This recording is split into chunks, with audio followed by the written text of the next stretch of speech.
नमस्कार दोस्तों, मैं प्रमोद शर्मा आज आपको एक क्वेश्चन बता रहा हूं जो कि एग्ज़ाम में बहुत ही इम्पोर्टेंट है क्लास 10th के लिए। ये क्वेश्चन आप पढ़ लीजिए। अगर ये क्वेश्चन आपको आता है तो आप ये वीडियो छोड़ सकते हैं, और ये वीडियो उन्हीं के लिए जो मतलब पढ़ना चाहते हैं, सीखना चाहते हैं। जिनको मतलब ये क्वेश्चन आते हैं वो ये वीडियो रहने दें, और जिनको नहीं आते हैं वो ध्यान से सुने। अंत तक में आपको दोनों प्रश्नों के सही उत्तर मिल जाएंगे। तो पहला प्रश्न आपको सिखाते हैं आज। कहता है कि state Fleming's left hand rule. Fleming का जो लेफ्ट हैंड रूल था, वाम हस्त नियम, फ्लेमिंग का वाम हस्त नियम बताना है। तो इसका उत्तर देख लेते हैं। फिर दूसरा है, right the functions of the following part of an electric motor. जो एक विद्युत मोटर होता है उसके जो निम्नलिखित ये दो पार्ट है, एक है ब्रूश और एक है स्प्लिट रिंग। इन दोनों के फंक्शन माने कार्य बताने हैं कि एक विद्युत मोटर में ब्रूश के और जो ये स्प्लिट रिंग है इन दोनों के क्या काम होते हैं। ठीक है, हालांकि ये क्लास में पढ़ाया जाता है लेकिन बच्चे को जान नहीं पाते कि इनके क्या काम है। तो इसमें आपको हम बता रहे हैं कि क्या काम है, उसको ध्यान से सुनना। अगला क्वेश्चन था इसमें एक और क्वेश्चन है, इसका भी दोबारा रीडिंग करेंगे। तो इससे पहले पढ़ दूँ। कहता है कि ड्रो मैग्नेटिक फील्ड। एक मैग्नेटिक फील्ड खींचिए, यानी चुंबकीय क्षेत्र रेखाएं खींचिए। Field line produce around a carrying straight conductor passing through the cardboard. यानी किसी गत्ते से होकर एक विद्युत धारा ऐसे सीधा तार चालक बह जा रहा है, तो वो कौन से कहाँ पे मैग्नेटिक फील्ड बनाएगा उसका आपको डायग्राम बनाना है। उसका नाम बताना है, state and apply the rule to mark the direction of this field line. वो जो चुंबकीय क्षेत्र रेखाएं हैं उनका नाम बताना है, उसकी अवस्था बतानी है, और उस पर कौन सा रूल अप्लाई होता है और किस दिशा में मैग्नेटिक फील्ड की लाइनें होती हैं, वो सब आपको बताना है। तो दोनों प्रश्नों के उत्तर आपको इसी वीडियो में मिलेगा। वीडियो लेंथी बनेगा, ध्यान से देखना।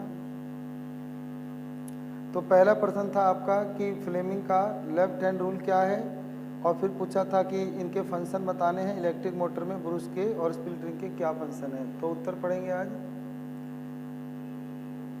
तो उत्तर में आपका लिखा है कि फ्लेमिंग का लेफ्ट हैंड रूल, यानी फ्लेमिंग का दक्षिण हस्त अंगुष्ठ नियम। Adjust your four finger, middle finger and thumb of left hand in such a way that they are mutually perpendicular to one another. यहाँ तक कि हिंदी हुई कि अपने बाएं हाथ की, यानी जो लेफ्ट हैंड होता है, अपने बाएं हाथ की जो 3 उंगलियां हैं उन्हें एडजस्ट करना है। जिसमें आपका 4 फिंगर है, 4 फिंगर तर्जनी होता है, यानी 4 फिंगर होता है ये वाली उंगली, ये वाली, जो मेरी ये 5 उंगलियां हैं उसमें ये वाली आपका जो है 4 फिंगर है। ये आपका मिडल फिंगर है, इसे मध्यमा कहते हैं, इसे तर्जनी कहते हैं, और ये आपका थंब है, अंगूठा। सही है। तो आगे कहता है कि तीनों उंगली को ऐसे एडजस्ट करो कि वो तीनों mutually perpendicular to one another, वो एक दूसरे पे म्यूचुअली परपेंडिकुलर हों। तो म्यूचुअली परपेंडिकुलर जो होता है वो आपकी किताब में ऐसे मिल जाएगा। ठीक है, ऐसे आपको वीडियो में साफ नहीं दिख रहा है, ऐसे होता है। लिखा है कि इफ द 4 फिंगर पॉइंट, अगर आपकी जो 4 फिंगर है वो पॉइंट करता है इन the direction of magnetic field, तो आपका जो ये वाली उंगली है ये मैग्नेटिक फील्ड की दिशा दिखाता है, यानी चुंबकीय क्षेत्र की दिशा दिखाता है। और middle finger point the direction of current, और जो ये मिडल फिंगर मध्यमा है ये विद्युत धारा या इलेक्ट्रिक करंट की दिशा बताता है।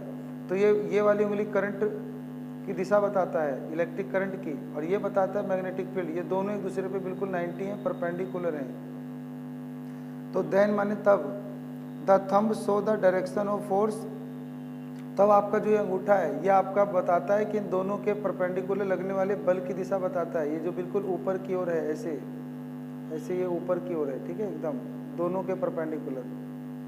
तो कहता है कि motion on the current carrying conductor, या तो वो बल है या वो जो कंडक्टर था उसके अंदर मोशन यानी गति बताएगा, यानी चालक में गति को बताएगा या चालक पे लगने वाले बल की दिशा बताएगा। ये था फ्लेमिंग का लेफ्ट हैंड रूल, जो बताता है कि अपने उल्टे हाथ के या बाएं हाथ की तीनों उंगलियां तर्जनी, मध्यमा और अंगूठे को एक दूसरे के लंबवत फैलाएं, और मध्यमा आपके विद्युत धारा की दिशा है और तर्जनी चुंबकीय क्षेत्र की दिशा, चुंबकीय क्षेत्र रेखाओं की दिशा है। तो इन दोनों के लंबवत लगने वाला जो अंगूठा है वो अंगूठा बताता है कि दोनों पे लगने वाला बल, फोर्स या मोशन कंडक्टर का मोशन बताता है कि चालक किस दिशा में गति करेगा। अब दूसरा प्रश्न था कि जो ब्रूश है और स्प्लिट रिंग है ये क्या काम करते हैं, तो मोटर में क्या काम करते हैं।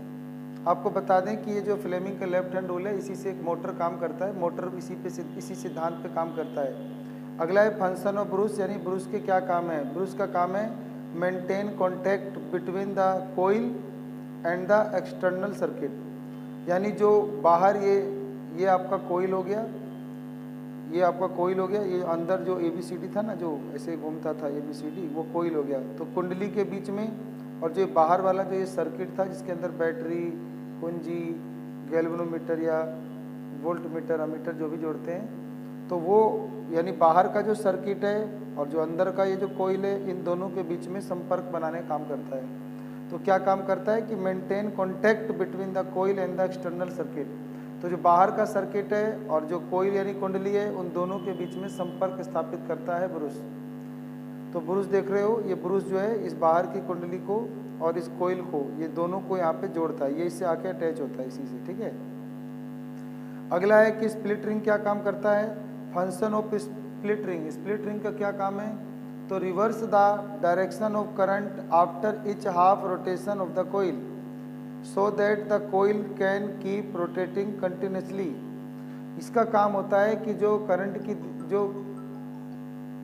ये बताता है कि जो करंट जो दिशा पहले ABCD गई थी तो उसे वापस उल्टी दिशा में भेज देना, यानी ये कम्यूटेटर का काम करता है, यानी दिक् परिवर्तक बोलते हैं हिंदी में से, दिक् परिवर्तक मतलब दिशा बदलने का काम करता है। तो लिखा है function of split ring reverse the direction of current after each half rotation of the coil so that the coil can keep rotating continuously.